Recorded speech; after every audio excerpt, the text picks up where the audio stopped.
Hello guys, welcome to a brand new video on Tutorials Point.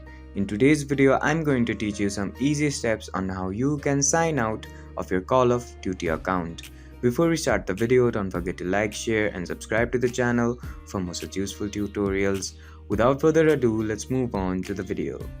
First of all, make sure that you're connected to the internet and then open up the Call of Duty app on your phone. Once the Call of Duty app fully opens up on your device, on the top right corner of your screen you'll see this gear option which will open up the settings menu. Go ahead and click on it. Once you click on the gear option, you'll be guided to the settings menu.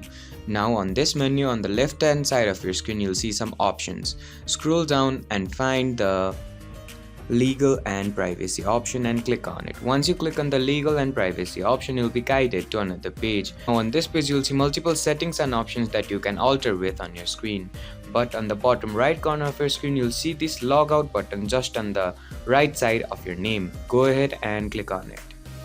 Once you click on the logout button, Call of Duty will ask you if you really want to log out or not.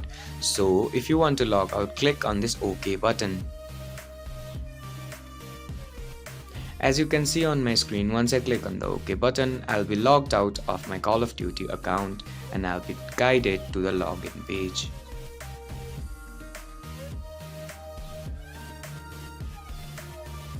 I hope this feature helped you to log out of your Call of Duty account. Don't forget to like, share and subscribe to the channel for more such useful tutorials. Thank you for watching.